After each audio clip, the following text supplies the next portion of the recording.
your name at the top of his list. And the Statue of Liberty started shaking her fist, and the eagle will fly, and it's gonna be here. Brought to you courtesy of the red, white, and blue. It's time for Veterans Issues, the show that brings you information about veterans, military, and their family. Now here's your host, Ken Rollins. Welcome into Veterans Issues. Ken Rollins here. Today's show is brought to you by the red, white, and blue. Today's show is going to look like we won from the past and we got the rerun, but it's not. You don't blink twice. You'll recognize this fella. His name is Sonny Miller. He's back with us. Stay tuned. Be right back. Welcome back in. Thank you for tuning in this week. Appreciate you tuning in every week here at Veterans Issues. Had a very interesting week with 9/11 and a lot of festivities going on. Might have a chance to talk about some of them, but I've asked an old friend to come back up here today, and I say old friend because when he's on television, he won't slap me or anything for saying that. But he was on this show for many years, and most of you out there love him, and some of you like him.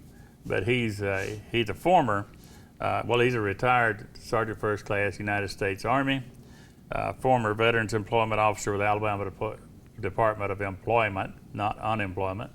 And he's been on here over the years helping us with information on the various jobs out there available for veterans, which there are not that many, but he's always very helpful in that and entertaining somewhat. But he has been retired for some time, and I've asked him to come by here and bring us up to speed and let us know what Sonny Miller is doing. Welcome back, Sonny.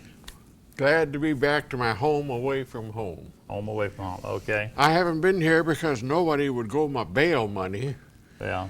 You know, and they told me that they had you for murder because you've been killing time. You know it. Last time I was at Talladega Federal Prison, the warden said that they are trying to keep me there full time, but I've hidden all my good records. Yeah, good records. Good records, but I'm back and I'm enjoying this retired life. Let me take you back through this stuff because you'll get so far ahead of me, and you've surprised me over the years. So I have to kind of keep you in rein, if you understand what I'm saying about kind of keep us between, as they say. Family show. Okay, go ahead. Keep the horses between the traces, or what they used to say. But anyhow, that's I told him you was a Sergeant First Class retired. You was in the military. You retired from the military. Retired? I forgot, yeah. Been retired 25 years this past August 1st. How many years were you in? 23 years. 23.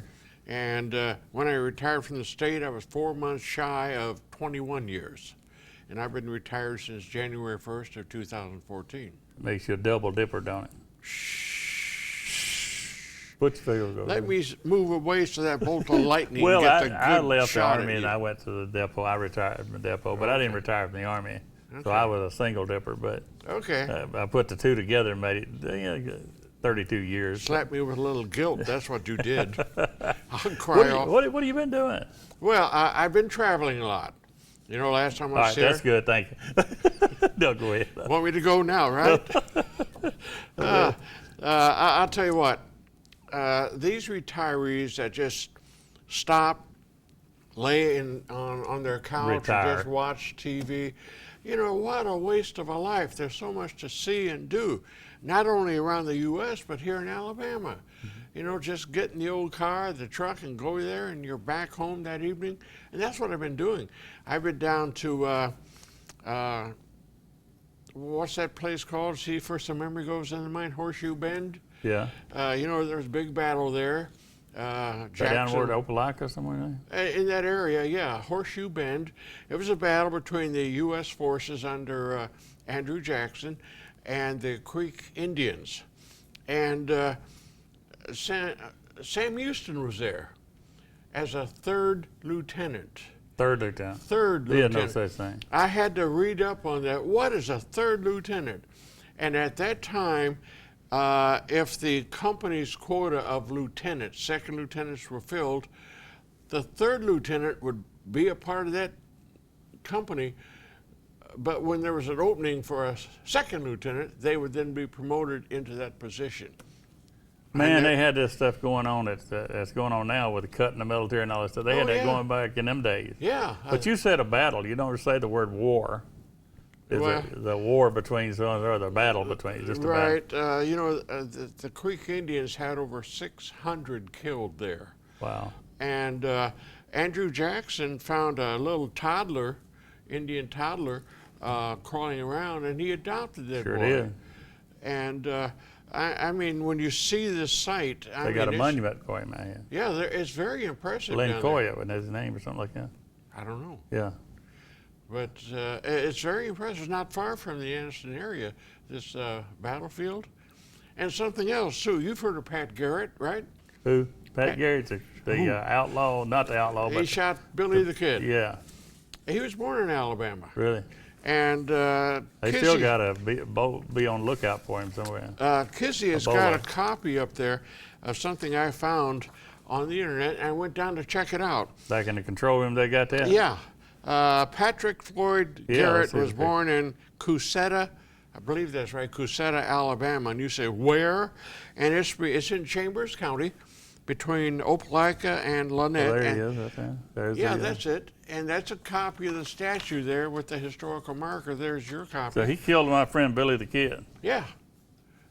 Took him in the middle of the night. Wow. That's the only way you did it. There's a song, Who Shot Billy the Kid, about Billy Dean, the country music singer. Yeah.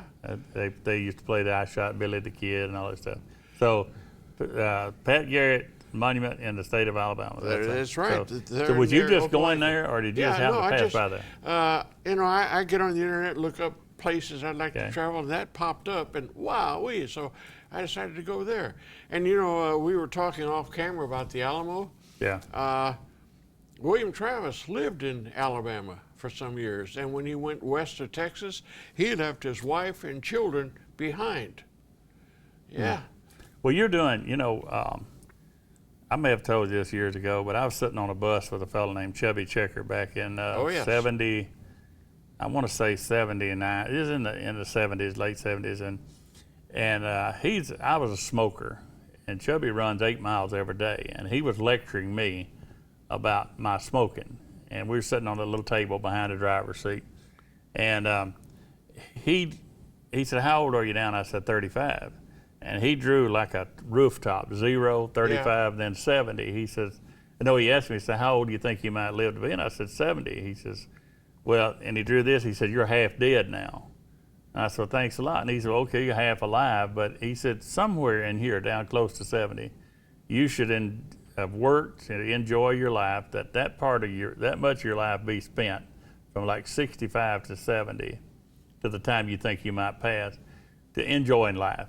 And so I had shot for that goal to be able to go to the interstate and turn left or right, didn't matter, not have to be anywhere at a special time, and pull over and see those things, caves and things that I missed. So I wanted to do that, but I didn't get to. I stay on the road too much doing. Well, I'm going to retire one of these days. You gave up smoking, right? I did. Good, because I don't want you to die of a heart attack right here. No. You flop on the floor here. I'm not doing mouth to mouth on you. Well, I know. Kizzy can, I know a but fellow I'm not. that was his doctor used to get on him about smoking. He's 70. He said, "If you don't quit smoking, you're gonna die." He went in there at 80. He said, "If you don't quit the smoking, you're gonna die." When he was 90, he said, "If you don't quit that smoking, you're gonna die." When he was 95, he went back to the doctor. Doctor said, "If you don't quit smoking, you're gonna die." So he took the cigarette and he said, "Okay," and he threw it on the floor and rolled it out with his foot, and he died of a cancer of the foot. I'm going home. The moral of the story. You don't pay me enough money for this punishment. Well, we always try to top each other with the stories. And have you? I'm not going to get out. You got some stuff you want to talk about, real veteran stuff. What's this other card you got here, the Alamo? Okay, we got 30 seconds. Kizzy's got a copy. No, I want to see that when we come back, because the stuff that you got here now. Break? We're gonna go to the Alamo when we come back. Okay. And show it. You got some show and tell. Sure do. Not show and tell. Show the tell. We're gonna show and tell. I won't admit to nothing, You folks. he showed his tail on this show too many times. We'll be right back. Boy, with Sonny Miller, stay where you are. Get a pen like this one that I don't have today. Welcome back to Veterans Issues. Having a lot of fun here in the break while you're watching the commercial. It's always good to have Sonny Miller back on here. We got run out of time in the first segment, like we always do every time you're on here. You brought something to the show today that you're down in Texas. Right. Yesterday you was at the Alamo. Yep. So what is that you brought? And I think they got it in a picture of it on the screen. This is an exact replica of the Bowie knife. Oh, I mean, this means business. Now, let's talk about that money you owe me for all these. I don't know if I should surrender that or not. yeah. Hey, that looks good on you. Now, you notice the etching. It's hard to see, but that's the chapel, the Alamo Chapel. Of course, I bought this Bowie knife at the souvenir shop right next to the chapel. And they had one in there for $200. I said, you folks are out of your mind. I You didn't. sound like Mr. Haney on know the Green Acres. Yes. I'm the way I got to get this thing out of here. Ah, There you go. did you cut yourself? Shh. I want to talk to you all about right. all this money. You haven't paid me for all these appearances. It's in the mail. You know how this post office is. You got a check for me when I'm effective, right? That's it. That's That's right. But this, I bought at the Alamo. I've been there several times. And, You remember it? oh, yes. The Alamo. You know, I'm into genealogy. That And went right over your head, didn't it? I know I avoided it. Genetically, I am related distantly to Davy Crockett. Really? Good old David, yes, no lie. And I've been to where he lived, where he was born, and where he died. And I went into the Alamo Chapel and said, Davy, I'm here, but I got no response, Right. no response at all. But Does he have verbal? Does he have verbal stuff there? Or is it just telepathic? Just you can hear it and I feel came it. back and asked for this, Spiritual. folks. Let me before we get lost, and Yes. we're gonna go back to some more stuff. But I want you brought some information we need to talk about today. Yeah. That even though you've out of the business, you still keep up with. Still things keep we up need- with it. Now, this is a biggie, okay? Okay. For us who are retired from the military or medically retired, have a VA card, I have my retired card. When these stores and restaurants say for veterans, we'll give you X amount of discount or free meal or whatever, most veterans don't carry around proof that they've been in the military. Now, Congress passed a bill, the president signed it in July, authorizing a veteran's ID card. And it's titled the Veteran ID Card 2015. Now, effective sometime the middle of September on, news will broadcast that how to apply for these cards. It'll call for a DD-214, a picture ID, and a small fee. They don't say what the fee is yet, but as soon as I find out, I'll let you know, okay? Okay. And this card is for anybody who served in the military with an honorable discharge, whether they spent 6 months, 6 years, or 60 years, makes no difference. Well, that would be for somebody that served 4 years, something like Or this. 2 years for the, Yeah. And don't have a retired card. That's right. It's like open we to do. everybody. I don't have a retired card. I got one disabled veteran, which is equal to. Yeah. And if they don't have something like that, if they had 4 years in the Air Force, something like that, they can get this card. That's IDs. right. And state parks on holidays, Uh-huh. Alabama state parks, free for military and veterans. That's right. So I was at a radio station last week down in Ashland doing an interview, and I made mention of this fact, and a lady called me at the house. She said that she had gone to the local veterans, the county veterans office. They didn't know anything about it. Yeah. So I contacted those folks and put them in. They know now. They're sending No, out the these info. people know you're on. They that's know what it you too. do. So it's out there. The they'll Veterans call ID me. card, They'll call me. 2015. All right, I've that's called great. I you- appreciate you I've bringing called that. you Yeah. many things I over know the it. years. I know you did. But I still get. Several months ago, my uncle died, and before the burial, his wife called and said the undertakers would not put a flag on his casket because I didn't know, had no proof. And of course, she's talking about DD-214. So I told her how to get it in a hurry. Okay, there's a site, archives.gov, in which people can get that information real fast and text it or email it or whatever, Pony Fax it. Express to the undertaker so the veteran can get that flag. They don't call them undertaker, they call them funeral Well, that's directors. true. Friendly folks. Funeral In directors. fact, now, this is true now. I am not enhancing or misleading like some politicians do. A year ago, I bought into a prepaid funeral plan up in Missouri. When I become seriously deceased, that's where I'm going to be. Seriously deceased. Seriously deceased. So you just partially deceased. That's right. I'm practicing now. And the man at the chapel said that one call does it all. Somebody from my family, when I am unable to converse anymore, contact them. They will take care of everything, notifying Social Security, notifying the military, the state that I am no longer happy and contented. And he said, one call does it all. And I told him, this will be fast. It may go over your head. I said, well, look, if my wife calls, you'll be the second one she calls. What? You'll be the second one she calls. The first one she's going to call is hell to let them know I'm on the way, and she's got hell's phone number on speed dial. She didn't find that funny. Oh my goodness. I had something. You made me lose mine. I had a funny. Stand by, folks. We may be here a while. But speaking of that, you got something else you had to Yeah. real quick. Soldiers and Sailors Database. This is for people into genealogy that may be looking for the history of a great-grandfather, great-great-great-grandfather that fought in the Civil War. And with this site, Soldiers and Sailors Database, you can bring up by name, if you know the name. That's the first page. This is the second page. This is a listing of the battles. And then we get to the good part. You type in the name of whether their name and whether they fought for the Confederacy or the North. And you can bring up information on that individual, like Thomas G. Welch is my great-uncle, great-great-uncle. Fought in the Civil War as a doctor, taken prisoner.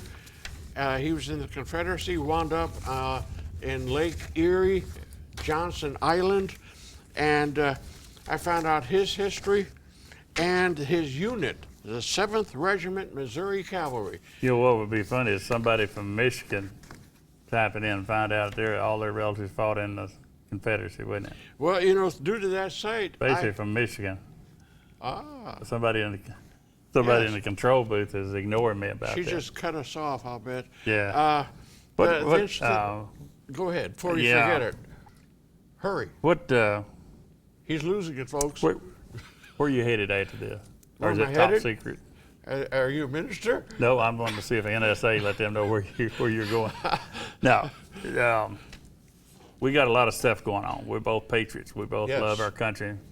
And we got 30 seconds. Are we going good or are we going to hell in a hat basket? Look, the real reason I yeah. brought my Bowie knife in today, Yeah. I heard that there were some of these ISIS fellas and Yeah. Taliban fellas going to try to knock off one of America's greatest heroes, So you got a chance. me. You got a And chance. Thank We're you. calling Rick. it quits We're running out of already? time. Yeah, that's. Give it us always more happens. time, It always Chrissy. happens. When She you come does back this again to after me. you've done something, done. when you go somewhere, do something interesting. You like the Alamo again. Okay, You're gonna come back. always. I got you on camera. We're gonna go back, take a break. Gonna come back here and calm down. I got some news that you can use. Stay where you are. Be right back.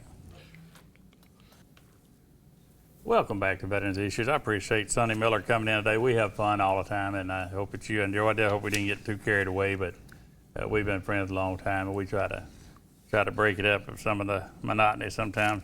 I got some information before I left today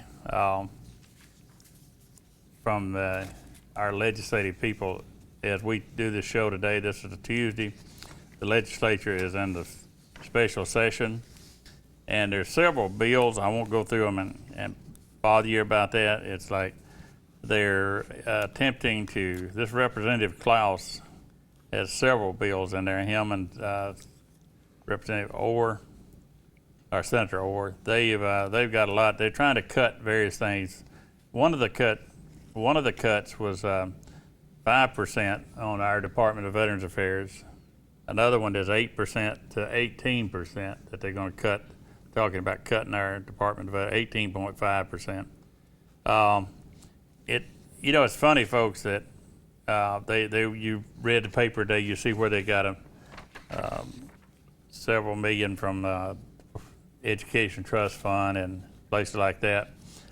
But I'm biased about the veterans because there would be no Education Trust Fund, there would be no senators, and there'd be no state representative if it hadn't been for those veterans in Normandy and all those other wars in Vietnam, Korea, and all the places, Iraq and Afghanistan. And yet, one of the first places you go to hit is the State Department of Veterans Affairs. This is a department that don't rely on you to give us handouts. We have people in all 67 counties filing claims on behalf of Alabama veterans, and they bring in billions of dollars every year from federal funds. Now think about that. We got people working for our department in your county that bring in, like in Calhoun County, $13 million 1 year. That you didn't have to build a road for, you didn't have to give a tax abatement for, you had to do nothing, just give us a little bitty office up in the admin building. That's all over the state of Alabama. We're bringing in money that's going into the coffers. These people are spending that money. They get a check for $5,000 a month or whatever, $4,000. That money goes into local communities all over the state of Alabama. And you're talking about cutting us 18%. Now, what that does to the Department of Veterans Affairs is we can't service as many people in a timely manner, and the veteran just walks off. Says, I'm not going to bother with filing. So they leave. If you're in a gambling casino, be leaving your money on the table. So when you start talking about cutting the Department of Veterans Affairs, not only are you cutting the people that made this country free, and so you can do the things you do, you're cutting the people that's out there helping the veterans that's coming home from Iraq, Afghanistan, getting their benefits, the Alabama GI Bill, all the things that our people do, you're cutting them to the core when you could cut some of these others. Now, I know you're cutting public safety, you're cutting all these others, but how about, I look at a thing there one year in the budget said $350,000 a year for the Friends of the Warrior. Now, what is that? Friends of the Warrior. So look at all those little things before we do all that stuff, and look at all those little checks that you're going around handing out every year. Put all that together, the millions and millions you do there, and do that. To think about it, folks. The veterans need a little special thing. We wrote a check, a blank check, that you could take our life. For that, we deserve a little bit of something to give us a chance. Don't just hit us 18, 20% every year like you do every time they get in the tight. They come after the veterans and the teachers and whatever. So keep an eye on what's going on down in Montgomery, folks. We got to go. This week I want you to do something for me because September 11th just passed. A salute goes out to all law enforcement and first responders. Here we go. See you next week.